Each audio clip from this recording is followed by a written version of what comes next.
Autumn, 91 BC. The Commandery prison in Chang'an. Unlike the imperial prison, which specifically held imperial relatives and high-ranking officials, the Commandery prison, though also a central prison, housed inmates who commanded far less attention. Suddenly, the cry of an infant pierced through the layers of walls and echoed above the compound. A baby, not yet 5 months old and still in swaddling clothes, was thrown into the Commandery prison by fully armed imperial guards. 5 months earlier, when this infant was born, he had been inside the residence of the Han Empire's crown prince. He was the crown prince's eldest grandson, and the great-grandson of the reigning emperor.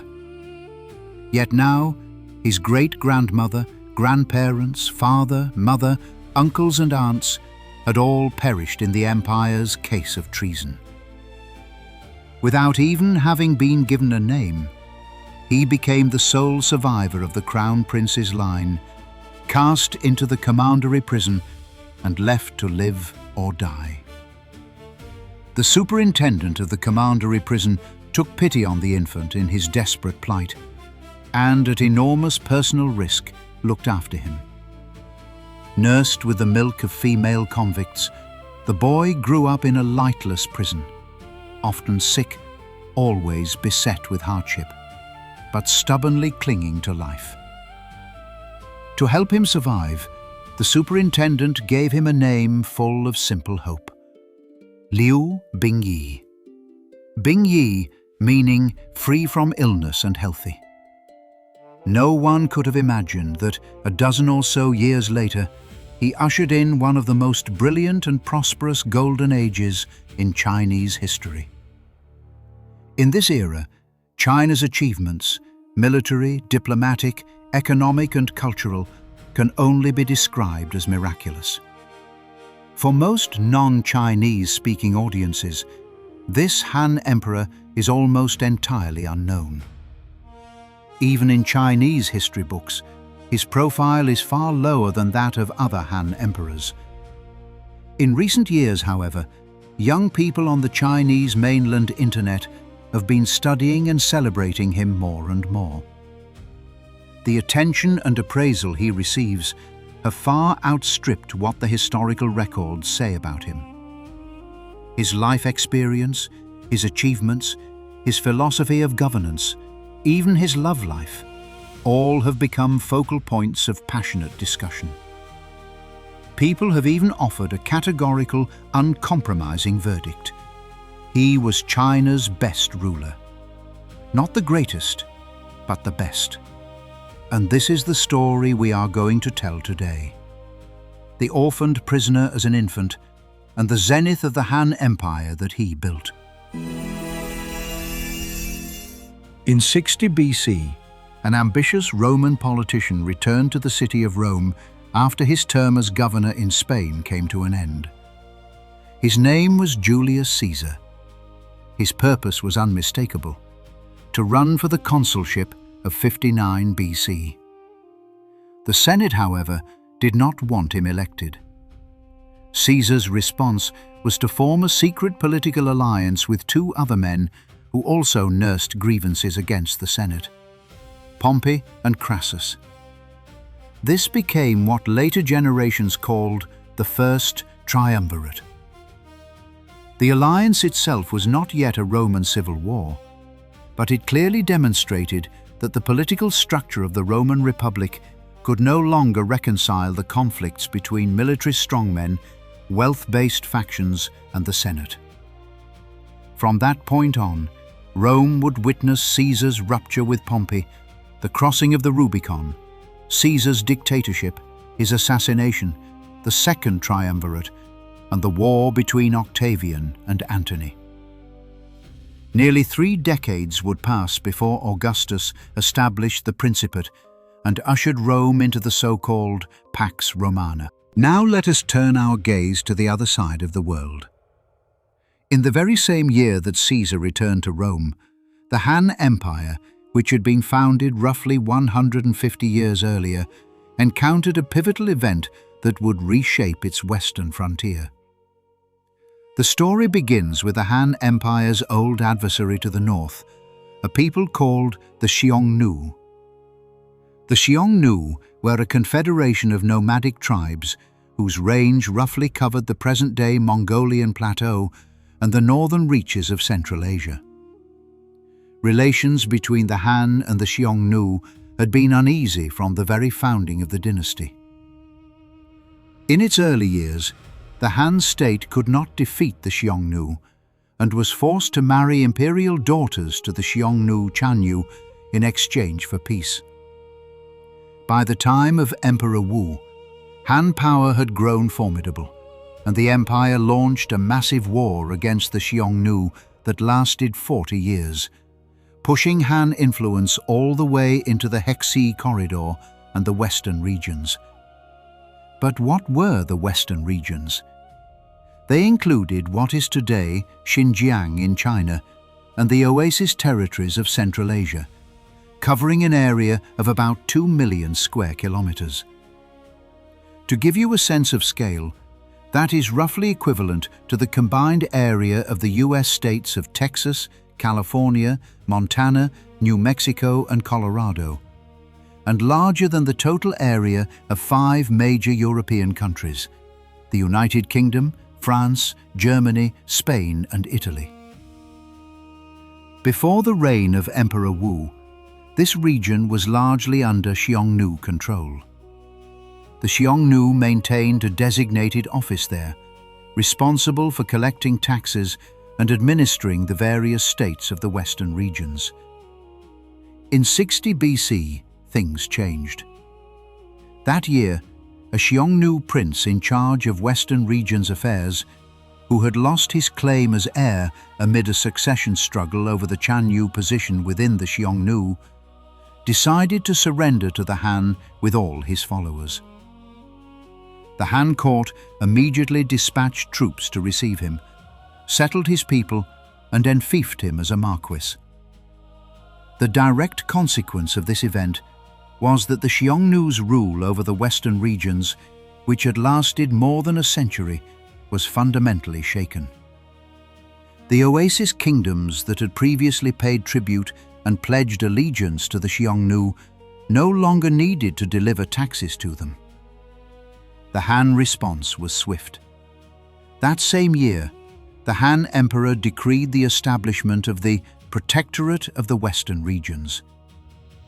The seat of the first Protector General was set at the town of Wulei, in what is today Luntai County in Xinjiang.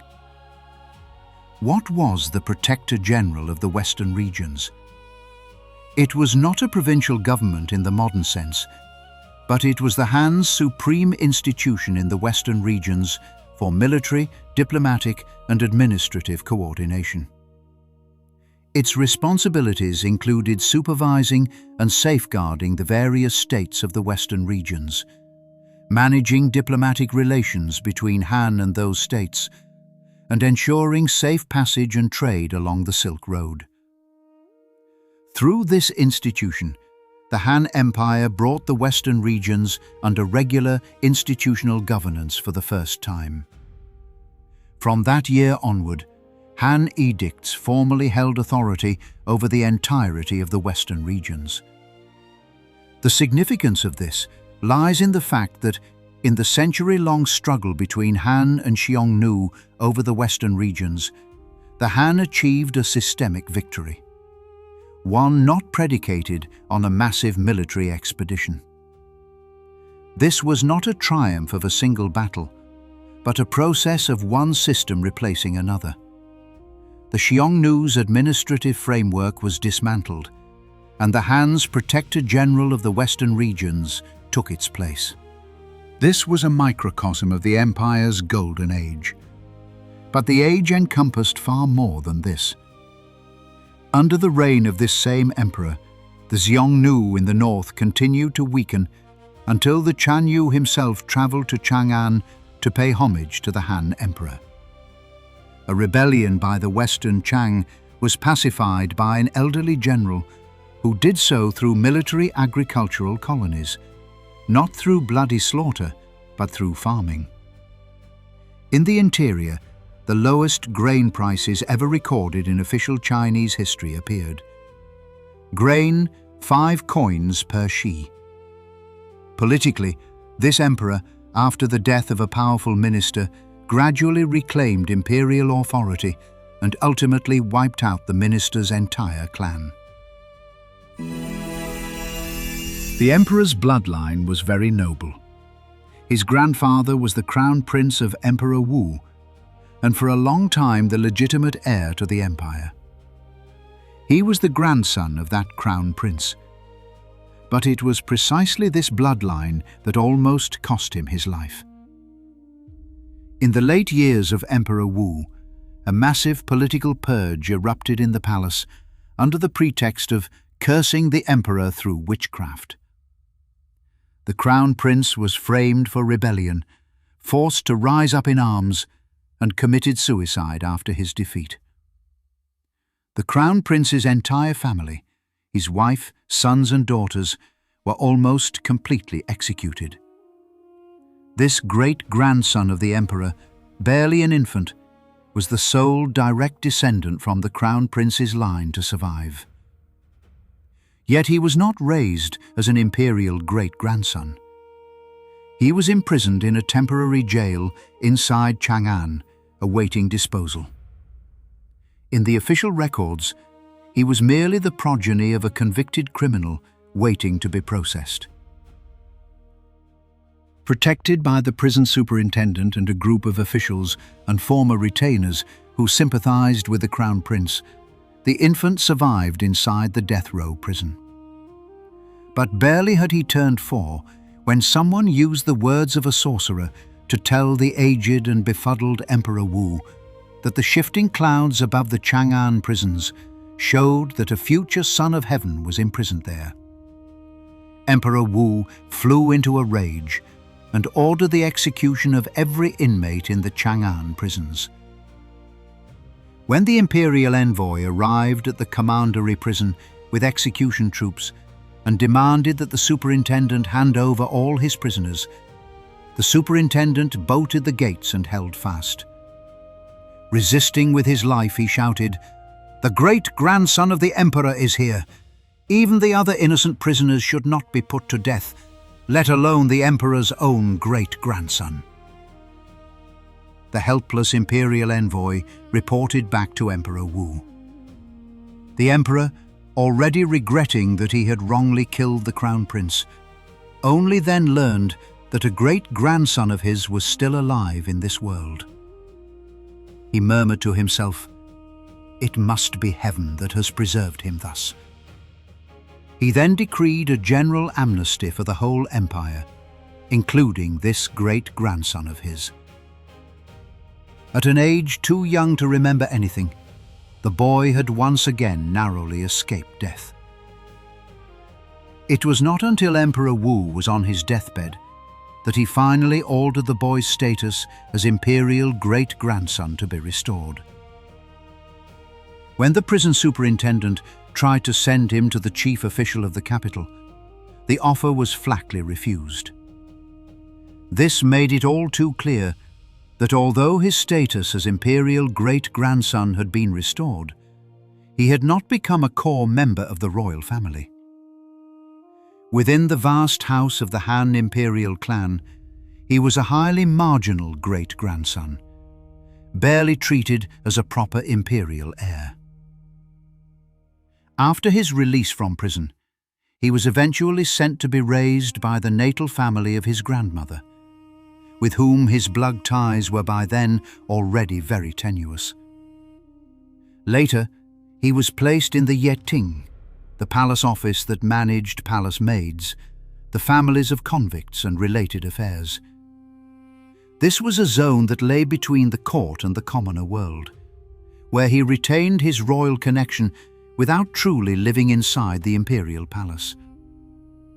He studied and grew up here, not raised amid splendor in the secluded inner palace like other imperial offspring, but in the streets and alleys of Chang'an, traveling and studying in the suburbs and among ordinary folk.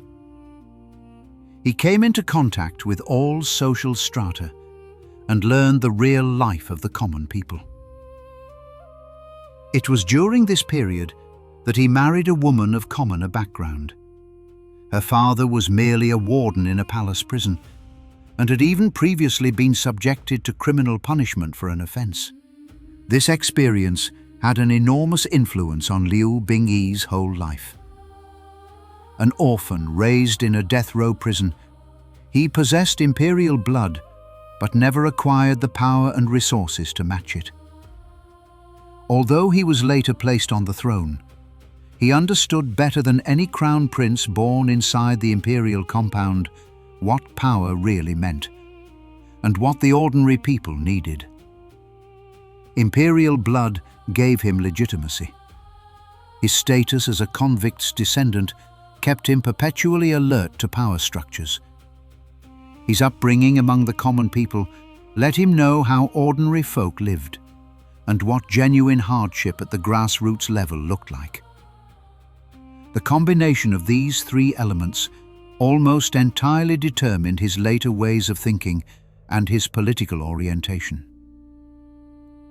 Such a legendary origin and early life are extraordinarily rare among all of China's feudal monarchs, and among non-founding emperors, it is practically unique. Liu Bingyi's ability to ascend the throne was connected to the death of Emperor Xuan of Han. Emperor Xuan was the youngest son of Emperor Wu. It was only on his deathbed that Emperor Wu designated the young Zhao as his successor. Emperor Zhao reigned for 13 years but had no sons. In 74 BC, Emperor Zhao died and a succession crisis emerged. Who would inherit the throne? The question had only one answer. Whoever was in charge would decide. The man in charge at the time was named Hua Guang. Hua Guang's position was highly unusual. He was one of the chief regents appointed by Emperor Wu on his deathbed. During Emperor Zhao's reign, Hua Guang gradually grasped supreme power at court, holding concurrently the posts of Grand Marshal, General-in-Chief, and leading the Secretariat. Simply put, this meant that the processing of confidential documents around the emperor fell under his control. He could read all memorials submitted by officials and handle them before the emperor even saw them. During Hua Guang's ascendancy, all officials were required to submit their memorials in 2 copies, one directly to the emperor and one to Hua Guang first. If Hua Guang deemed a memorial's content inappropriate, he could simply hold it back, preventing the emperor from ever seeing it. His power had grown to the point where he could effectively dethrone and enthrone sovereigns. After Emperor Zhao died, Hua Guang first installed a grandson of Emperor Wu, Liu He, the Prince of Chang'an. But Liu He's reign was very short. The historical records differ, but it was extremely brief. Some sources say only 27 days. The stated reason was that Liu He was dissolute and morally degenerate. The key here is not what crime Liu He actually committed, but what the event demonstrated. Hua Guang's clique possessed the substantive capacity to depose and appoint emperors. The emperor was not the one who had the final say. Hua Guang was. Next, Hua Guang needed to select a new person to be emperor. This person had to satisfy 2 conditions. First, legitimacy. He had to be a descendant of Emperor Wu, a direct imperial scion. Second, controllability. He could not have too strong a maternal clan, could not have a massive political faction, and could not control military power. Otherwise, Hua Guang's own authority would be threatened. The person Hua Guang chose was Liu Bingyi, this imperial great-grandson who had grown up in prison. In terms of legitimacy, he was the great-grandson of Emperor Wu and the grandson of the crown prince, which fitted the principle of imperial succession. In terms of controllability, he had been raised in prison and among commoners. He had no political faction of his own, no military power, and not even a truly influential maternal family. For Hua Guang, this was a perfect puppet candidate. He was welcomed into the palace, ascended the throne, changed his name to Liu Xun, and became known to history as Emperor Xuan of Han. But after his enthronement, the power structure remained unchanged. Hua Guang continued to govern, and all major decisions were still made by him. The emperor was nominally supreme, but at the practical operational level, his power was severely restricted. A detail recorded in the histories. Every time he rode in the same carriage with Hua Guang, he felt profoundly uncomfortable all over. This has even become an idiom in Chinese, like a thorn piercing the back. This detail perfectly illustrates the real predicament the teenage emperor faced at the time. Faced with this situation, what did he do? He did not rush to seize power. His strategy was show respect to Hua Guang, maintain overall stability at court, change nothing, and bide his time. He knew his own strength was far from sufficient. An open confrontation would only make him repeat the fate of the Prince of Chang'an, deposed or even killed. So he kept silent, did not test the waters, and offered no provocations. He waited patiently. Hua Guang chose him because he satisfied both conditions: sufficiently legitimate and sufficiently isolated. And the way he survived, while others thought he was a puppet, he was observing and learning.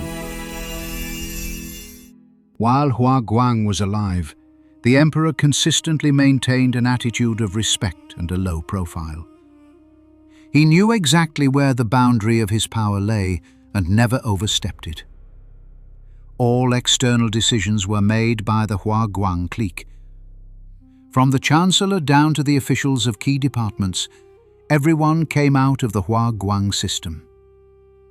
Even the imperial harem was under the clique's control.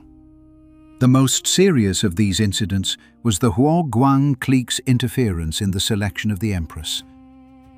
The emperor's first wife was the woman who had shared his life and endured hardships with him among the common people. After his enthronement, powerful ministers repeatedly urged him to take a wife of noble birth and install her as empress. Having just entered the palace without any power base of his own, he risked offending all those powerful ministers by issuing an edict. He declared, "When I lived among the common people, I had a sword that I treasured dearly. Now that I have entered the palace as emperor, I did not bring that sword with me. Might any of you, my beloved ministers, be able to find that old sword for me?" This is the famous Chinese love story known as Deep Affection for the Old Sword. The ministers understood the new emperor's true wishes and could only acquiesce, allowing him to install his commoner wife, whose father was merely a prison warden who had even been subjected to criminal punishment, as empress. Hua Guang's wife, however, was desperate to see her own daughter become empress. According to the historical records, she colluded with a female physician in the palace and poisoned the commoner empress after she gave birth. The empress died from the poison. Hua Guang's daughter was subsequently installed as empress. This incident is recorded with great clarity in the histories. Although the emperor did not witness it with his own eyes, the full story and who was behind it were known to everyone at court. What was the emperor's response? He could do nothing. With Hua Guang still alive, he could only swallow his rage and wait. In 68 BC, when Emperor Xuan was 23 years old, Hua Guang died of illness. The emperor arranged a funeral for Hua Guang of the highest standard, heaping posthumous honors upon him. He did not immediately purge the Hua family, nor did he display any intention of revenge. What he did was gradually change the way power operated. After he assumed personal rule, his first step was to reform the channel of information.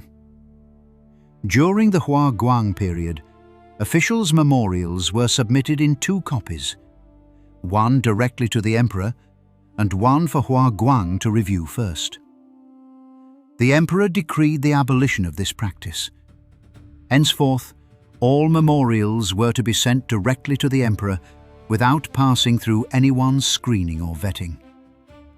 This was the reclamation of information power. His second step was to adjust the rhythm of government affairs.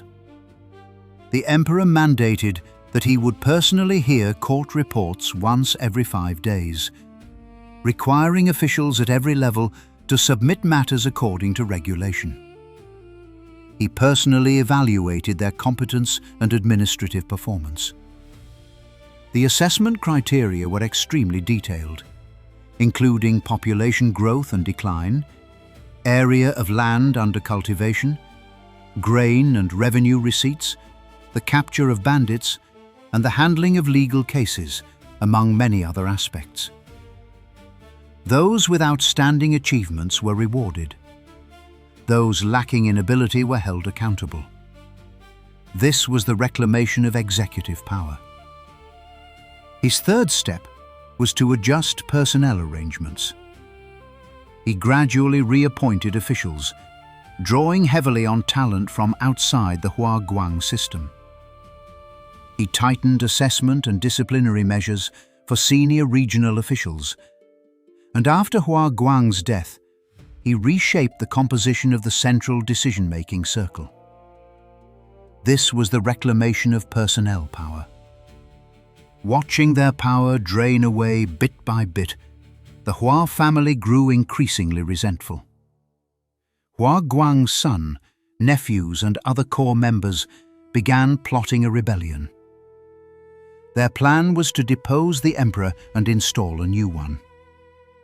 In 66 BC, roughly 2 years after the emperor had assumed personal rule, the Hua family's conspiracy was exposed. The core members were executed. Hua Guang's wife was killed, and Hua Guang's daughter, the reigning empress, was deposed. Thousands of households were implicated and annihilated, along with the Hua clan. This was a power purge that swept through the upper echelons of the entire ruling group. But the crux of the matter was not the purge itself. It was what happened after the purge. When the Hua clan fell, the Han dynasty did not sink into civil war. No power vacuum emerged. The institutions did not break down. Quite the contrary. The emperor swiftly turned the power vacuum left by Hua Guang's death into a space for institutional reform. The key to the emperor's seizure of power was not a sudden dramatic confrontation. Instead, after Hua Guang's death, he methodically reclaimed control over information, personnel, judicial affairs, and executive decision-making. He transformed himself from a hand-picked puppet into a genuine ruler. He was 25 years old that year, and his life had already been etched with enough legendary marks. From 25 onward, he spent the rest of his life answering a different question. How should an orphaned emperor raised in a prison and among commoners, govern a vast 150-year-old empire. First, from the perspective of foreign policy and military affairs, Emperor Xuan was unmistakably a sovereign who placed an extraordinary premium on efficiency and cost control. This stands in stark contrast to the era of Emperor Wu. Emperor Wu's frontier strategy had been large-scale expeditionary campaigns, routinely involving 100,000 cavalry, several hundred thousand infantry and logistical personnel. The battles were immense in scale. The strategic gains were huge, but the cost was equally immense. By Emperor Wu's late years, the state treasury was empty, the registered population had been halved, and the common people were exhausted. Emperor Xuan did not repeat this path. He chose a completely different approach: alliances, voluntary submission, military agricultural colonies, and institutionalization. Let us first look at the Xiongnu.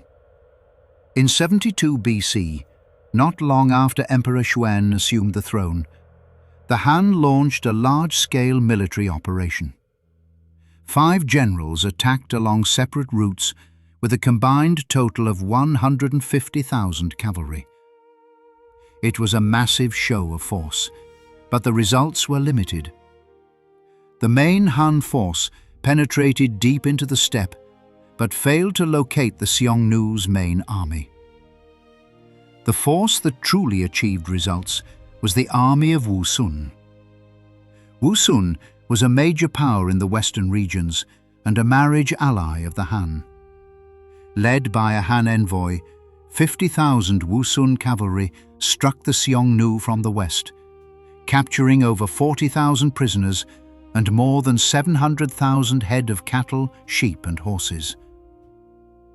There is a subtle point here. What role did the Han's 150,000 cavalry play? They played a strategic pinning role. The main Xiongnu force was tied down by the Han army in the east, leaving the western sector thinly defended and allowing Wusun to exploit the gap. In other words, Han used an enormous military mobilization to create a battlefield opportunity for an ally and let the ally deliver the final blow. This was not the traditional Chinese approach. Traditional Chinese thinking inclined toward the Central Empire acting personally, overawing the surrounding peoples with the might of the celestial dynasty's arms. But Emperor Xuan's court did a cost-benefit calculation. Rather than sending a Han army deep into the steppe to fight a decisive battle against the Xiongnu main force, which would mean immense logistical pressure and unavoidable casualties, it was better to use the Han army to pin the enemy and let an allied force do the striking. The subsequent developments were even more pronounced. The Xiongnu suffered a succession of natural disasters, and their internal succession problems intensified. After the death of the Sulu Chuangkul Chanyu, the Xiongnu ruling group plunged into a bitter succession struggle. Around 60 BC, the internal conflict escalated to the point that, at the most chaotic moment, 5 contenders simultaneously claimed the title of Chanyu. The emperor watched coldly from the sidelines and took the opportunity to reduce frontier garrisons, cutting border forces by up to 1/5 at their maximum reduction.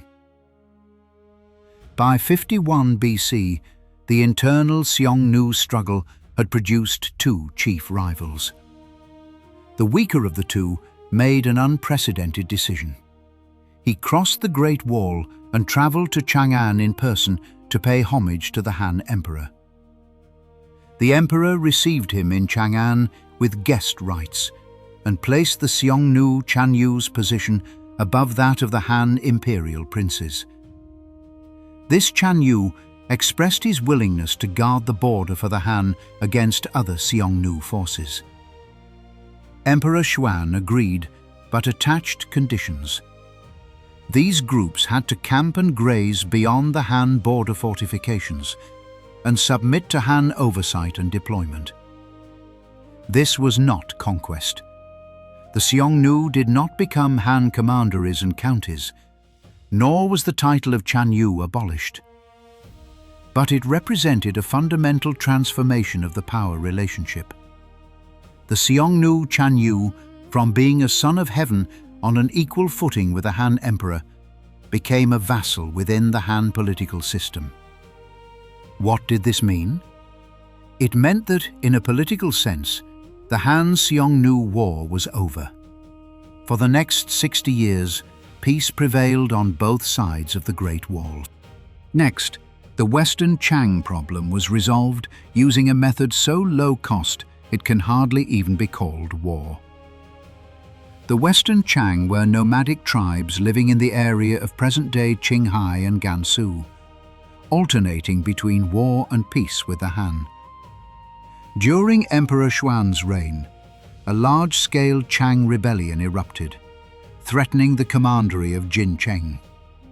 If Jincheng fell, the Hersey Corridor's connection with the interior would be severed. The emperor pushed back against the hawkish faction at court that advocated a massive punitive expedition, and instead dispatched an elderly general in his 70s. This man did not go to fight. He went to farm. Taking a force of around 10,000 troops, he occupied fertile river valleys, farming while maintaining a defensive posture.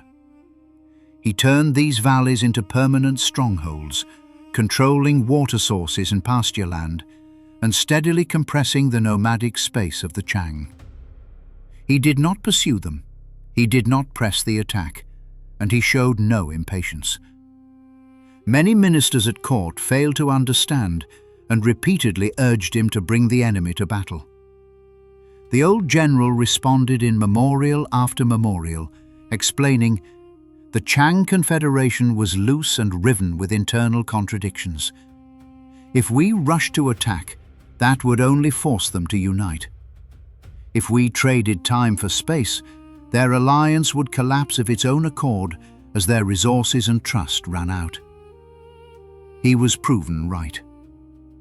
Under the pressure of dwindling pasture, food shortages, and a lack of unified command, the Chang Confederation gradually disintegrated.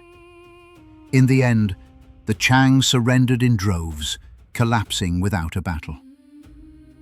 After the war, the Han established the Jincheng Dependent State. What was a dependent state?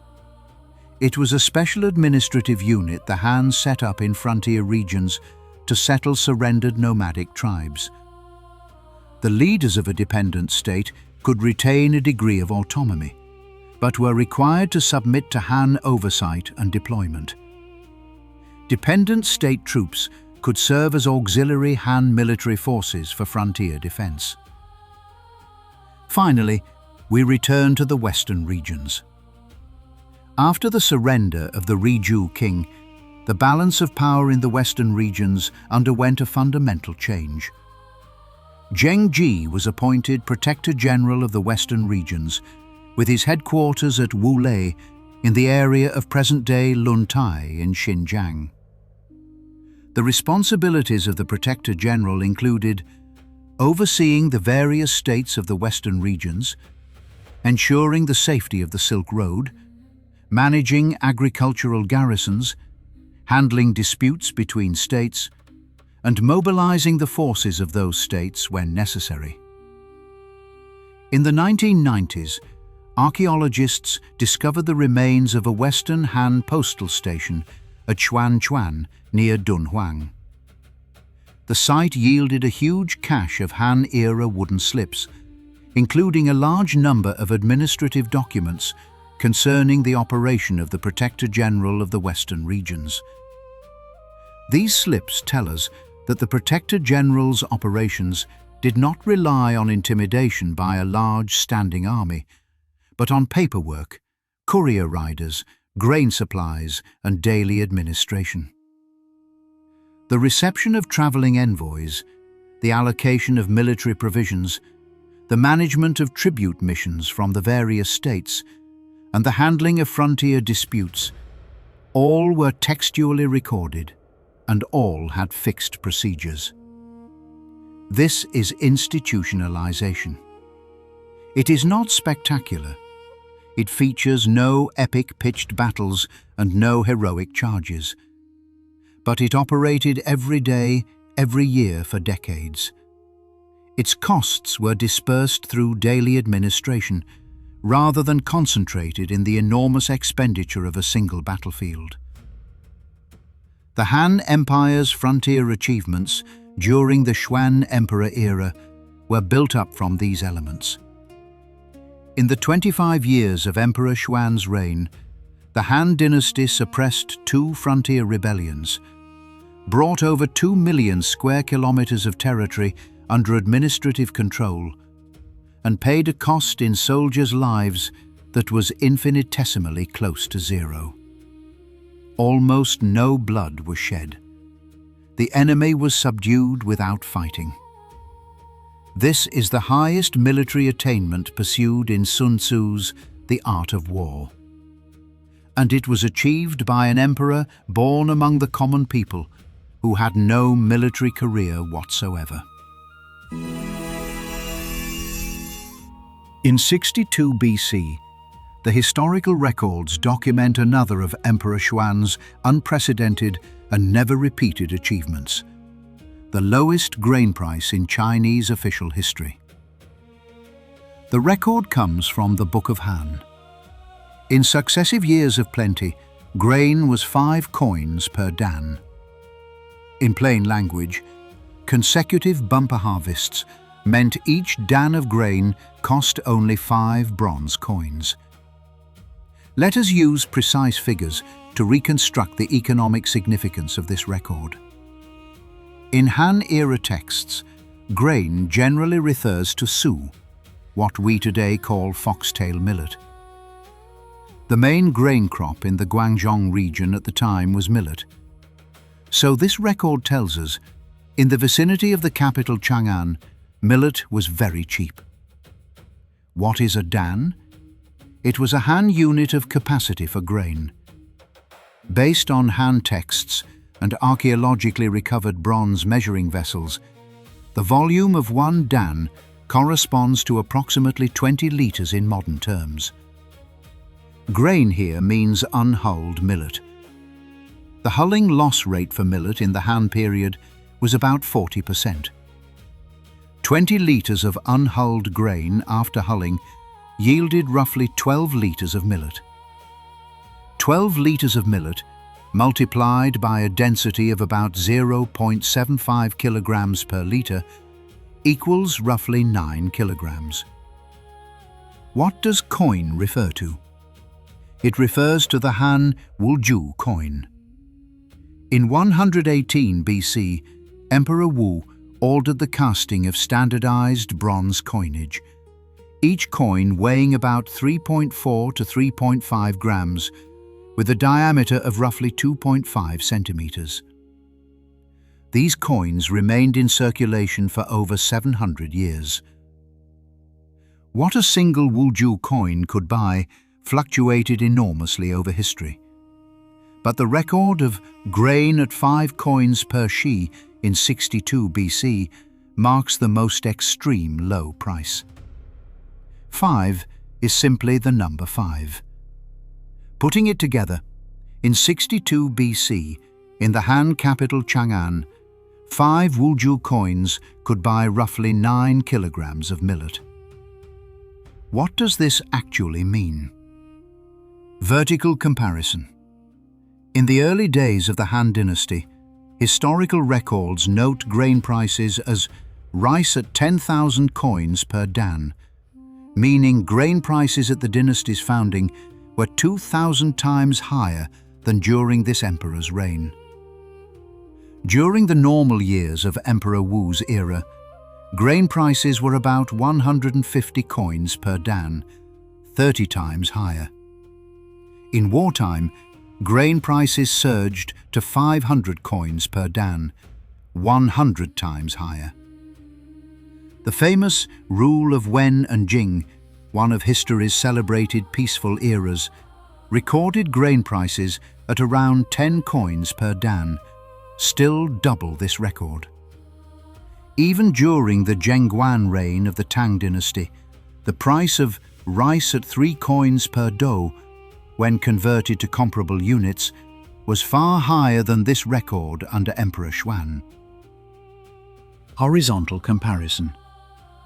At the time, the price of 1 jin, roughly 250 grams of meat, was also about 5 bronze coins. So in the Chang'an of around 62 BC, 5 Wuzhou coins could buy either 9 kilograms of millet or 250 grams of meat. What was the monthly salary of a low-ranking civil servant in the below 100 dan bracket? About 240 coins, plus a monthly grain allowance of 3 dan, equivalent to several hundred kilograms of millet a month. The pay of a low-ranking border officer was even higher. If we attempt a bolder, though imprecise, extrapolation of purchasing power, we arrive at a price of roughly 1.12 yuan per kilogram of millet, or about 0.16 US dollars. By comparison, in our recent international bulk commodity markets, the average price of 1 kilogram of food-grade millet is 3.5 yuan, about 0.5 US dollars. The ultra-low grain price was not caused by a single factor, but by the convergence of a series of developments: consecutive bumper harvests, a reduction in warfare and decreased pressure on the frontiers, tax and rent remissions. The emperor repeatedly reduced taxes across the empire, abolishing the year's land rent soon after his accession and exempting disaster-stricken areas from rent for 3 years, issuing loans and grain relief to the poor, establishing the ever-normal granary system. When grain was cheap, the state bought and stored it, and when it was expensive, the state sold to stabilize prices. Lowering the price of salt, which was a state monopoly. Improvements in the quality of official governance, and the spread of agricultural techniques and military agricultural colonies. 5 coins per dan is not an isolated price. It is the combined result of improvements in frontier pressure, agricultural production, fiscal policy, and local governance. The emperor's economic policy was not a radical reform that broke everything down to rebuild it, but the cumulative effect of a sustained series of burden-reducing measures. To put it in one sentence, he left a greater share of the state's fiscal resources at the grassroots level, rather than consuming them on warfare and palace construction. During his more than 20 years of rule, the histories record over 40 edicts reducing taxes and granting largesse to the common people. There is not a single record of an increase in corvée labor or tax rates. The Han dynasty that this emperor inherited was an empire already nearly 150 years old.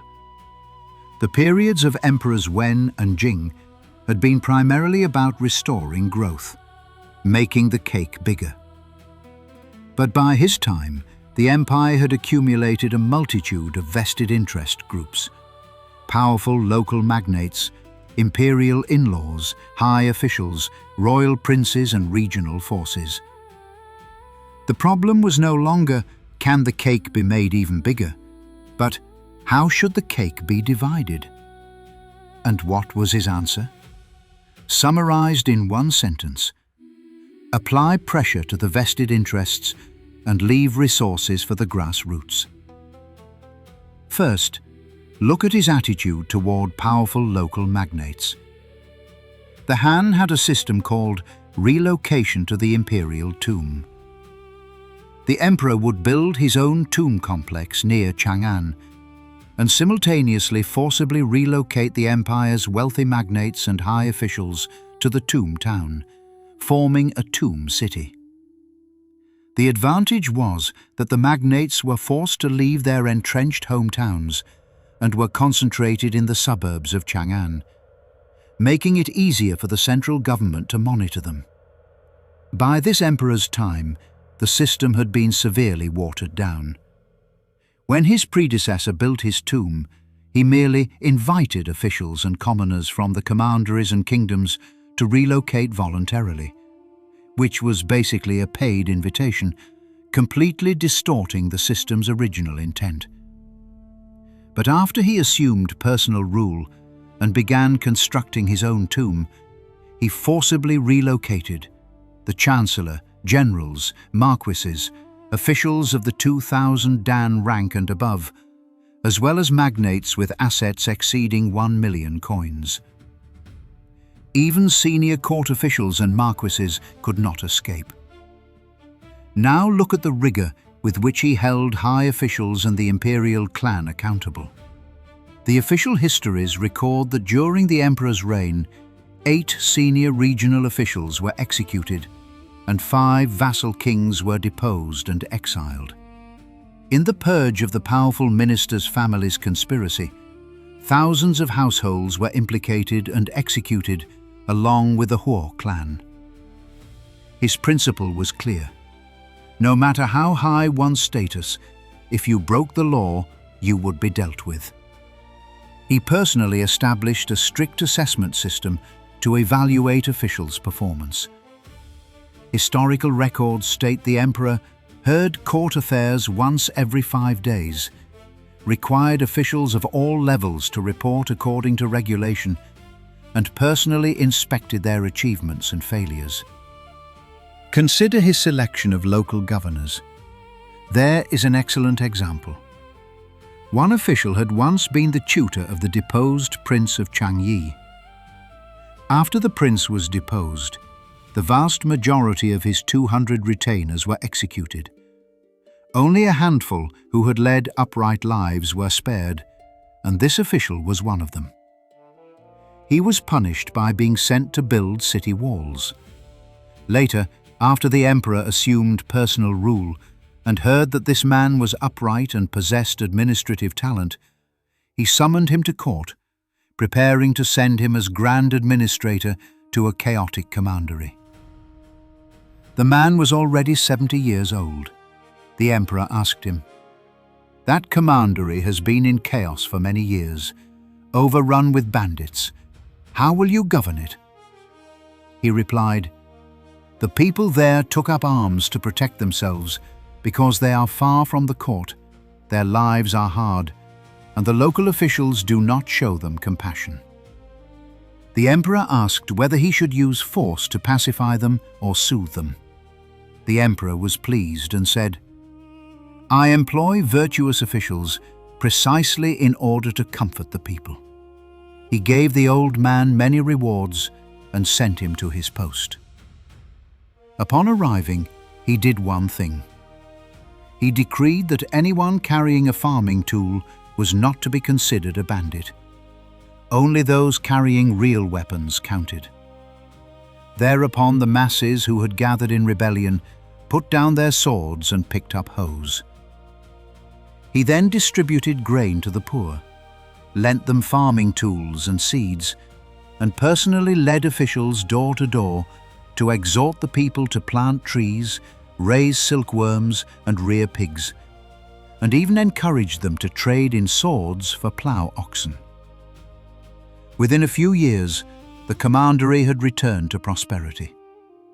The emperor summoned the aged official back to Chang'an and conferred upon him a high-ranking position as a close imperial advisor, a post he held for many years until his death, earning him renown as a model of a virtuous official. Now examine his reforms in the judicial sphere. During his reign, the emperor made 4 significant adjustments to legal practice. First, he codified the principle of mutual concealment among relatives, children covering up for parents, wives for husbands, grandchildren for grandparents, would not be held criminally liable. Second, he introduced judicial leniency for the elderly. Third, he established an accountability system for prisons, investigating unnatural deaths in custody. Fourth, he severely cracked down on judicial injustice and harshly punished judicial officials who framed others using legal provisions. Look also at his universal benefit policies, reducing taxes and rents, issuing loans to the poor, renting out public land to the poor at very low rates, systematically bestowing gifts on widows, widowers and the elderly, and dispatching envoys to inspect their living conditions, lowering the price of salt, establishing the ever-normal granary to stabilize grain prices, and halting all imperial palace and lodge construction projects across the country. The core of this emperor's governance was neither simple strictness nor simple benevolence, but rather using the state apparatus to constrain vested interests while simultaneously reducing the survival pressure on ordinary people. He used all manner of high-pressure methods to extract resources from vested interests, but not for his own luxury or grand projects. In over 20 years, he merely converted the ruins of a park where he had played as a child into a single garden. Beyond this, there was no extravagance. On the contrary, he ordered that all imperial palaces and lodges across the realm were to cease further construction. What was the result of this way of dividing the cake? Ordinary people obtained tangible benefits: low grain prices, low tax burdens, and legal justice. The elite stratum, magnates, high officials, and the imperial clan found life very uncomfortable. While alive, under the pressure of this powerful emperor, they dared not resist. But after his death, the assessments would be different. Of course, no person's achievements and failings can be separated from the era they live in. Emperor Xuan's enormous success was, in a sense, also the accumulated fruit of the productive forces and technological conditions of a Han Empire that had been in existence for 150 years. The Han Dynasty was an agrarian empire. During Emperor Xuan's time, the alternating fields method was promoted in the north, dividing fields into ridges and furrows, using the rotation of furrows and ridges to conserve moisture, protect against wind and concentrate fertility, thereby raising yields. The Han also saw the use of the seed drill, a specialized sowing tool that increased planting efficiency, distributed seeds more evenly, and dramatically saved labor. All factors that directly affected yields and labor productivity. What was even more important was the full dissemination and high quality of iron farming tools. If we place the Han Dynasty in the context of the 1st century BC world, it occupied a very advanced position in cast iron technology. China had mastered high-temperature smelting and cast iron technology very early. From the Warring States period into the Han, cast iron farming tools and cast iron objects appeared in large quantities. Unlike the Mediterranean world, which long relied mainly on wrought iron, Chinese cast iron technology was better suited to the mass production of certain tools and implements. A characteristic of cast iron is that it can be formed in molds, which suits large-scale manufacture. Its drawback is brittleness, requiring treatment to improve its properties. Ancient Chinese artisans developed methods for annealing and decarburizing cast iron very early on, making iron tools better suited to practical use. In terms of the degree of dissemination of cast iron, the manufacture of farming tools, and the state management of iron smelting resources, the Han Dynasty indeed displayed very distinctive features. It was not a matter of a few craftsmen producing luxury items, but of large quantities of metal tools entering the agricultural and military systems. At the same time, the Han possessed an extraordinarily developed transport and communications network to administer its vast territory. The distances from Chang'an to the He corridor and on to Dunhuang and the western regions were immense. Envoys had to travel back and forth, armies had to be mobilized, grain had to be transported, orders had to be conveyed, and local conditions had to be reported. Without transport and communication systems, the Protector General of the Western regions would have been a mere title.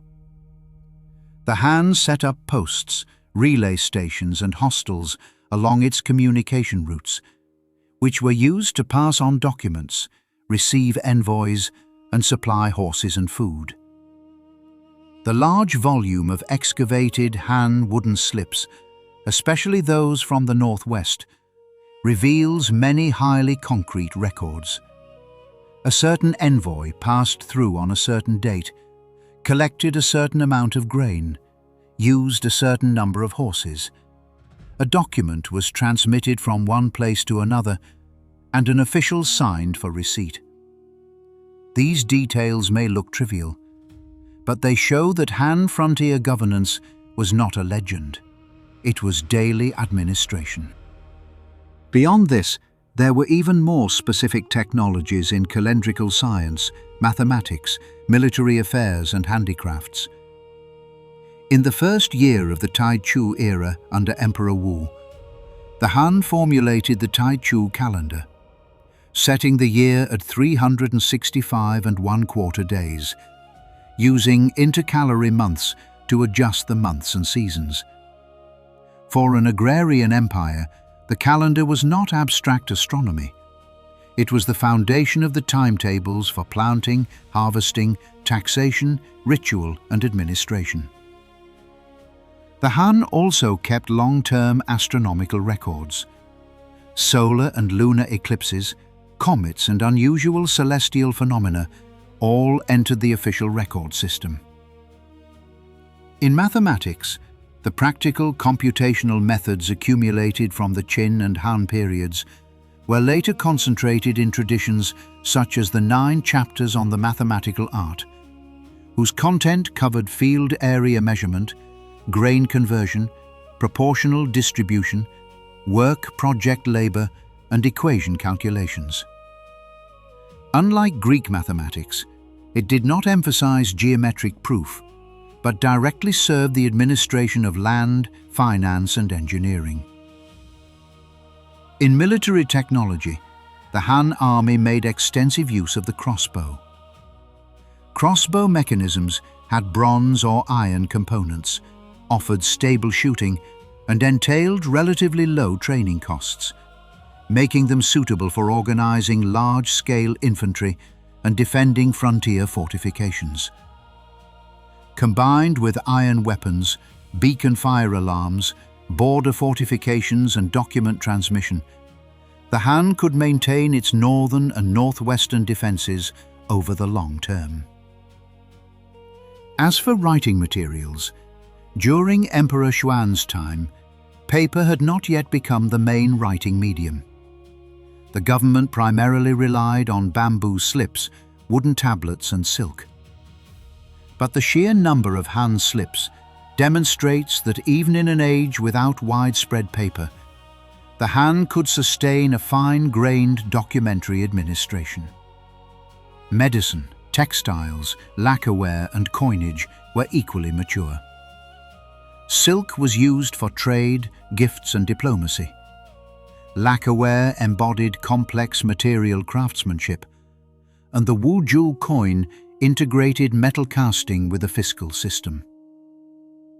So it would be an oversimplification to claim that every technology of the 1st century BC Han led the world. Rome was strong in roads, architecture, legionary engineering and urban water supply. The Hellenistic world excelled in geometry, astronomical models and theoretical traditions. The Han advantage lay in combining agriculture, iron smelting, water conservancy, the calendar, crossbow troops, documentary administration, granaries and public finance into a system that could run a great empire. The Protector General of the Western regions, Zhao Chongguo's military agricultural colonies, the ever-normal granary, the record-low grain prices, and the official evaluation system all depended on this suite of technologies and administrative tools. Finally, let us review the life of this emperor. An infant on death row who survived in prison, released at age 5 to become a marginal imperial great-grandson. He grew up among the common people of Chang'an. At 17, he was chosen as a puppet emperor by a powerful minister, with no real power in the early years. His first wife was poisoned and murdered by the powerful minister's family. He could do nothing but swallow his rage. After the minister died, he spent 2 years on institutional reforms to gradually reclaim power, eliminated the minister's clan, and seized the reins of imperial authority with his own hands. Then, in over a decade of personal rule, the Han dynasty under his governance reached its greatest territorial extent and its strongest national power. And he achieved all of this using a single method: trading the lowest possible cost for the highest systemic returns. But if he was so formidable, why have you barely heard his name?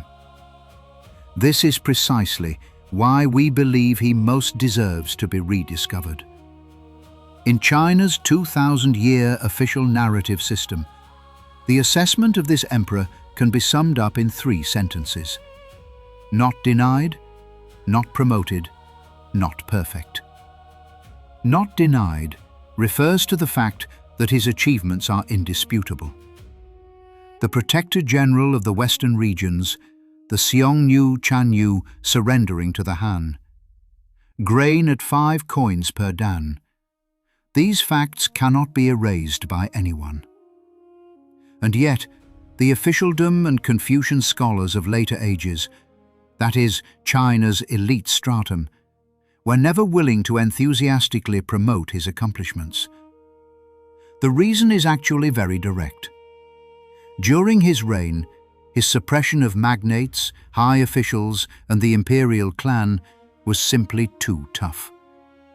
He cut the cake away from the hands of the vested interests and distributed it to the common people. This manner of dividing the cake made the civil bureaucracy and Confucian scholars extremely uncomfortable. What the civil bureaucracy wanted was an emperor who held great power but was willing to delegate administrative authority downward. This emperor, by contrast, was precisely one who monopolized power personally and expected the civil bureaucracy only to execute.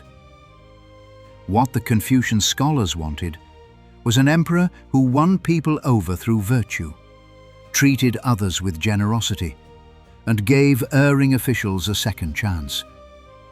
This emperor was precisely one who trusted legalist penalties and strict accountability, leaving no leeway for high officials who made mistakes. He was criticized by later rulers, but the subtext beneath those criticisms was often, "You were too capable.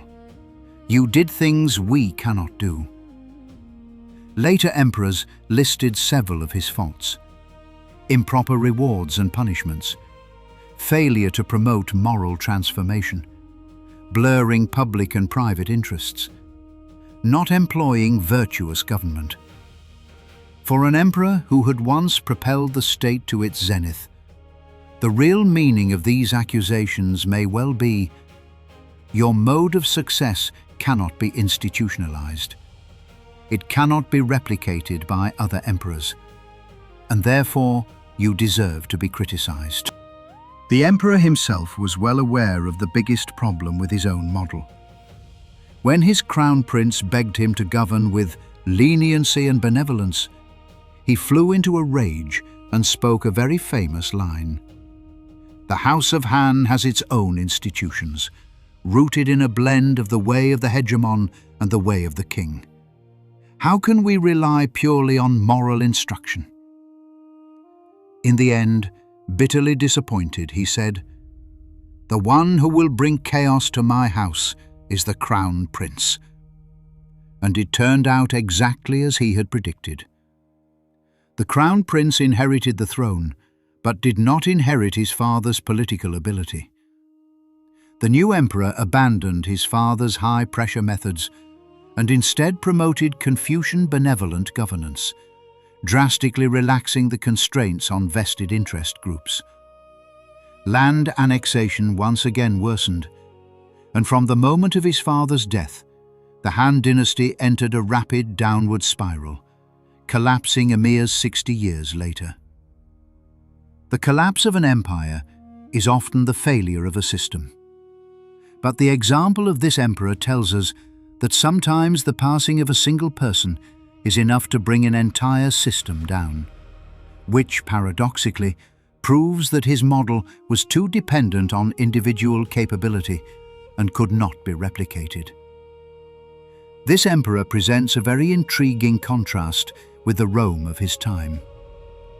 On January 10, 49 BC, Caesar led the 13th Legion across the Rubicon, and the full-scale civil war of the Roman Republic erupted. By a striking coincidence, exactly 1 year later, on January 10, 48 BC, thousands of miles away in the eastern city of Chang'an, an orphan emperor who had emerged from prison and among the common people concluded his journey in this world. His name was Liu Xun. In the West, he is nowhere near as famous as Caesar or Augustus.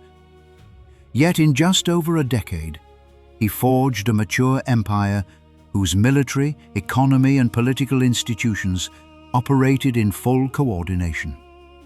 A feat no less formidable than Caesar's 8-year bitter struggle in Gaul, and no less arduous than Augustus's efforts to establish the Pax Romana.